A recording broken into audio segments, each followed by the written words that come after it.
Hello and welcome to my channel. आज की हमारी वीडियो है टीम टीचिंग पे। आज इस वीडियो में मैंने टीम टीचिंग के सारे पॉइंट्स कवर किए हैं। टीम टीचिंग की characteristics, objectives, principles, merits and demerits. तो चलिए शुरू करते हैं टीम टीचिंग।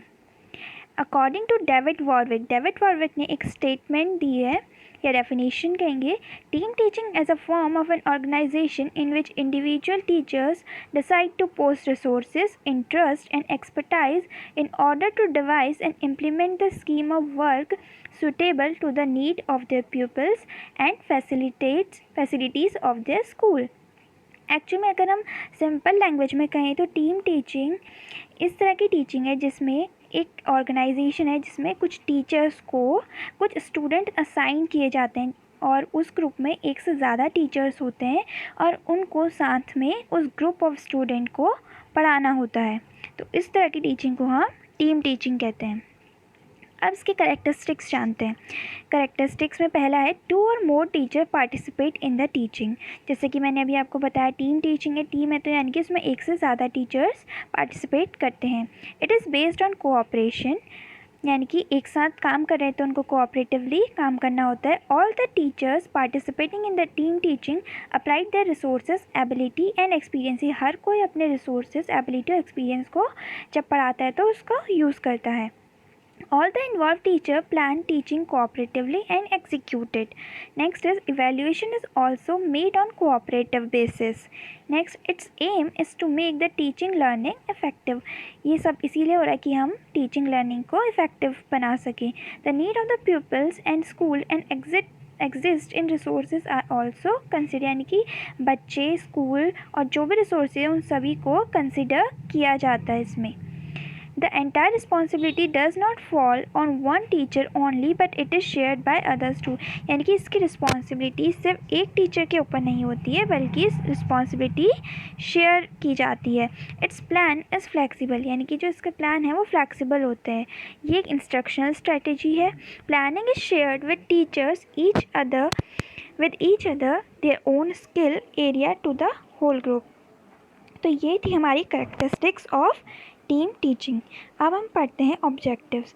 इसका पहला ऑब्जेक्टिव है to make best use of abilities expertise of teacher, यानी कि इसका मेन ऑब्जेक्टिव है कि हम टीचर की एबिलिटीज़ का बहुत अच्छे से यूज़ कर सकें।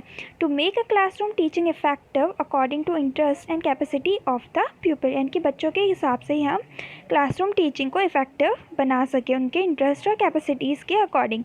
To develop the feeling of cooperation और group work and teaching learning process, यानी कि टीचिंग लर्निंग प्रोसेस में हम एक कोऑपरेशन की फीलिंग और एक ग्रुप में कैसे काम करते हैं इस फीलिंग को डेवलप कर सकें। To develop the students to help the students to satisfy the need and difficulties relating to the special content. जब एक से ज़्यादा टीचर होंगे तो वो हर कोई बच्चों की जो भी प्रॉब्लम्स हैं कंटेंट में उसको क्लियर कर सकता है। To develop the sense of shared responsibility in teaching learning. Now comes the principles. अब टीम टीचिंग के प्रिंसिपल्स क्या हैं? ड्यूरेशन अकॉर्डिंग टू इम्पोर्टेंस, यानी कि जितना इम्पोर्टेंस है यानी कि जो ज़रूरत के हिसाब से ही टीम टीचिंग करवाई जाती है। Level of instruction according to people, यानी कि जो भी इंस्ट्रक्शन हम बनाएंगे वो होगा बच्चों के according. Objective based supervision, appropriate size and composition, appropriate duties as assign to teacher, proper learning environment. अब आते हैं मेरिट्स पे। इसके मेरिट्स क्या हैं? तो ये it utilises competency of teachers, save time and energy, best utilisation of available resources, opportunity for professional growth, provide opportunity for free discussion, development of the professional skills of teacher, flexibility and evaluation. तो यानी कि ये कुछ merits थे कि जब साथ में पढ़ाएंगे टीचर्स तो उनका टाइम भी बचेगा, एनर्जी भी बचेगी और जितने भी रिसोर्सेज अवेलेबल है उनका हम बेस्ट यूटिलाइजेशन कर पाएंगे। और जब ये सब होता है तो कोऑपरेशन की फीलिंग ये सब डेवलप होती है तो टीचर में प्रोफेशनल ग्रोथ भी देखने को मिलती है।